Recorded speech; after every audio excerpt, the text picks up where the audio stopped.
It's been a living hell, day in and day out. This is one of tens of thousands of U.S. victims of a fast-growing new form of financial fraud. The bad guys are getting good, and they're getting better. Scams run by gangs working in a war-torn corner of Southeast Asia. Is this a form of modern-day slavery? Definitely, yes. And no one could do anything about it. Using fake online profiles and modern-day slaves. How did the bosses keep you working? They are treating like slaves. If not interested, you're not working means they'll get punished. In Northern California, CY is piecing together his life. I can never forget or forgive myself losing that kind of money. He asks to remain anonymous to protect his family after he lost more than $1 million to a scam called pig butchering. It started in October 2021 with a text message from a stranger. This person texted me out of the blue in WhatsApp. What was the name of the person you were communicating with? She claims her name is Jessica. The two quickly became friends. She shared photos, and CY talked about the pain of caring for his dying father. After nearly a month, the conversation turned to money. She started to introduce me into cryptocurrency, trading gold using cryptocurrency.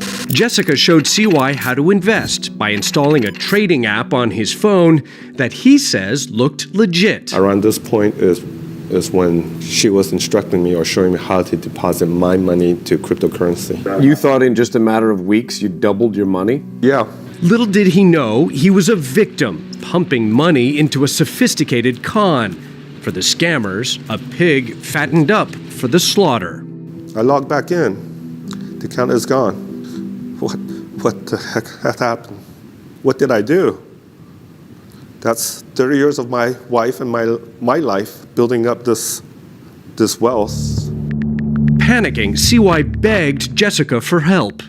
Please help me. I don't know what else I can do. I don't have any more money. I cannot borrow anything else. I lost everything. But Jessica disappeared and probably never even existed.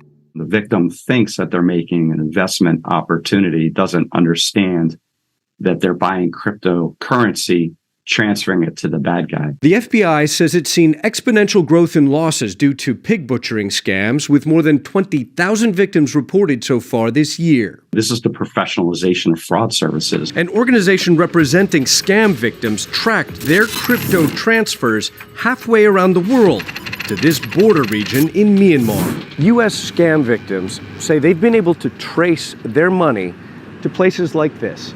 This walled compound across the river is just inside the territory of Myanmar. And that is where we're learning about the conditions inside, that some people who worked there, they say that they were forced against their will to try to scam Americans out of their hard-earned money in conditions that they describe as amounting to modern-day slavery. This compound is where an Indian man named Rakesh says he was forced to work for more than 11 months without pay for a Chinese criminal gang. The guards have spotted us.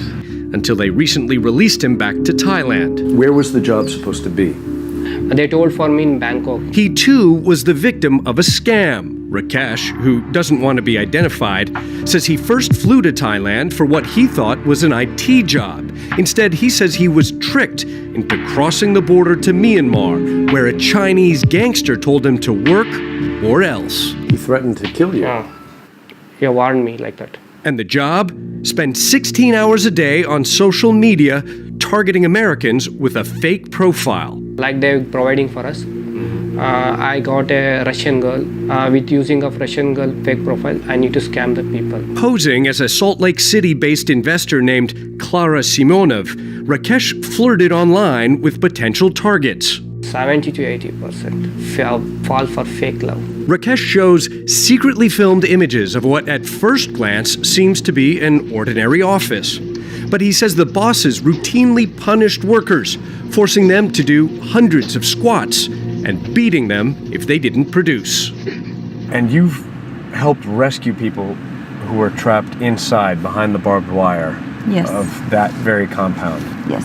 Michelle Moore is one of a group of aid workers based in Thailand who have helped rescue hundreds of victims of trafficking like Rakesh over the last 18 months. What are the measures that are being used to keep them there? Lots of psychological manipulation, coercion, physical torture. She drives me along the border, There's a guard tower just there, green roof. showing compounds only a stone's throw away, where she says trafficked victims are forced to work as online scammers. That's why this is modern slavery. And it's right under everybody's nose. Satellite images show rapid construction of these compounds on the border territory of Myanmar over just 3 years. Thailand's Minister of Justice labels these facilities as hubs for criminal scamming activity. เพราะว่าสแกมเมอร์พวกนี้จะต้องใช้ These scammers have to use telephone signals to communicate. That's why they base themselves near the Thai border, so they can use Thailand's telephone network. But he says Thailand has no jurisdiction to crack down on suspected criminals operating across the border in Myanmar. CNN asked the military government in Myanmar why it hasn't taken action against alleged criminal gangs operating on its territory, and did not receive an answer. So for now, no one's going to stop this poisonous cycle of exploitation, where trafficked victims in Southeast Asia work like slaves to scam Americans out of their savings. Ivan Watson, CNN, on the Thai border with Myanmar.